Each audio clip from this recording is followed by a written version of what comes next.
जय सिया राम।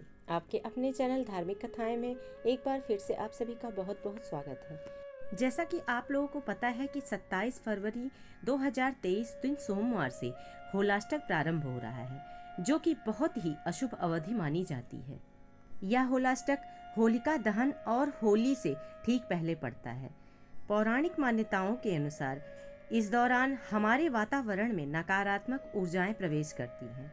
होली के दिन के विपरीत ये 8 दिन वास्तव में अप्रभेद्य, अशुभ और अप्राप्य हैं। वार्षिक रूप से यह कृष्ण पक्ष के 8वें दिन पड़ता है। यह अवधि 8 दिन की होती है, इसलिए इसे होलाष्टक कहा जाता है। हालांकि ज्योतिषीय पक्ष और चंद्रमा की स्थिति के आधार पर यह 7 दिनों तक भी चलता है। यह अवधि फाल्गुन मास के शुक्ल पक्ष की अष्टमी को शुरू होती है। इसका समापन होलिका दहन पूजा के साथ होता है। प्राचीन समय में अन्य देवताओं के अनुरोध के बाद कामदेव ने अपने प्रेम बाण के साथ भगवान शिव की तपस्या को भंग कर दिया। इस घटना से क्रोधित होकर भगवान शिव ने अपनी तीसरी आंख खोली और कामदेव को जला दिया। इसके बाद कामदेव के मरणोपरांत पूरा ब्रह्मांड शोक और दुखों से ढक गया। इस पर कामदेव की पत्नी रति ने अपने पति को पुनर्जीवित करने के लिए 8 दिनों की कठिन तपस्या की। तत्पश्चात रति की तपस्या से प्रसन्न होकर भगवान शिव ने कामदेव को पुनः जीवन दान दे दिया। इस घटना के बाद रति की तपस्या के कारण यह 8 दिन अशुभ दृष्टि से याद किए जाते हैं। इस पौराणिक कथा के साथ साथ एक अन्य प्रमुख कहानी भी है, जिसके अनुसार भगवान विष्णु के प्रति अपने पुत्र प्रहलाद की भक्ति से क्रोधित राजा हिरण्यकश्यप ने उसे 8 दिनों तक अत्यंत यातनाएं दी। होलिका दहन की घटना से पहले ये 8 दिन होते हैं। इस प्रकार भक्त पर हमले के इन 8 दिनों के कारण हिंदू धर्म में अशुभ माना गया है, क्योंकि यह 8 दिन भक्त प्रहलाद के उत्पीड़न को दर्शाते हैं। होलाष्टक एक प्रतिकूल अवधि होने के कारण पौराणिक कथाओं में इस अवधि में यज्ञ, हवन, विवाह और हिंदू जनेऊ समारोह आदि जैसे सभी सौभाग्यशाली कार्यों का निषेध करने का सुझाव दिया गया है। इन दिनों में शुभ समारोह निषिद्ध हैं, क्योंकि इस अवधि में सूर्य और चंद्र सहित सभी ग्रह हानिकारक स्थिति में होते हैं। वैदिक ज्योतिष के अनुसार इन 8 दिनों में ग्रहों की स्थिति एक तरह से स्थायी नकारात्मक प्रभाव आकर्षित कर सकती है।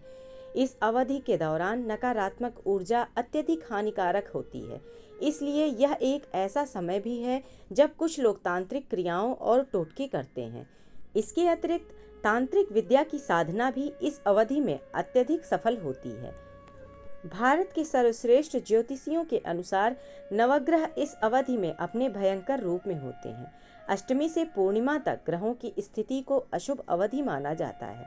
इसके अतिरिक्त यह कहा जाता है कि ग्रहों की ऐसी स्थिति के कारण लोगों के मन में तनाव हो सकता है।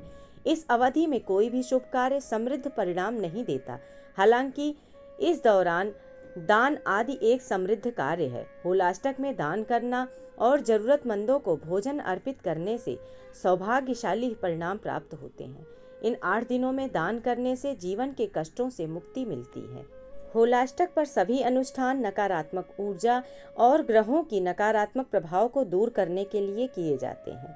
साथ ही इस अवसर पर गंगा जल की सहायता से होलिका दहन के क्षेत्र को भी शुद्ध करना चाहिए।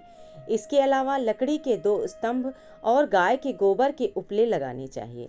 स्तंभों के इन 2 पक्षों को होलिका और प्रहलाद माना जाता है।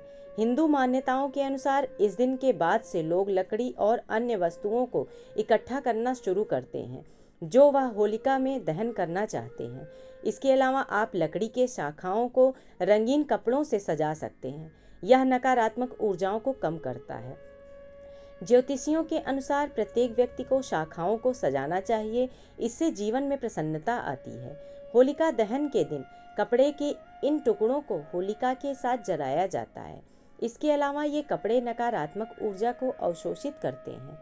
शास्त्रों के अनुसार हिंदू धर्म के 16 संस्कारों में से सभी कार्य होलाष्टक में निषिद्ध हैं। जैसे यदि होलाष्टक की अवधि में विवाह किया जाए तो यह एक जोड़े के जीवन में अशुभ प्रभाव डाल सकता है। हिंदू धर्म का दूसरा संस्कार नामकरण और मुंडन संस्कार है, जो कि बच्चों को जीवन में आगे बढ़ने में मदद करते हैं। और होलाष्टक जैसे एक अभेद मुहूर्त पर बच्चे का नामकरण प्रतिकूल प्रभाव दे सकता है। तीसरा संस्कार निर्माण कार्य है। ज्योतिषियों के अनुसार होलाष्टक किसी भी भवन के निर्माण के लिए एक अत्यंत ही अशुभ होता है।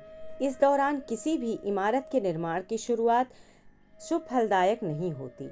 गृह प्रवेश या भवन निर्माण प्रारंभ करने के लिए यह एक शुभ समय नहीं होता। चौथा संस्कार व्यवसाय और प्रतिबद्धता है। होलाष्टक अवधि के दौरान शुरू किया गया कोई भी व्यवसाय ऋण और हानि को आकर्षित करता है।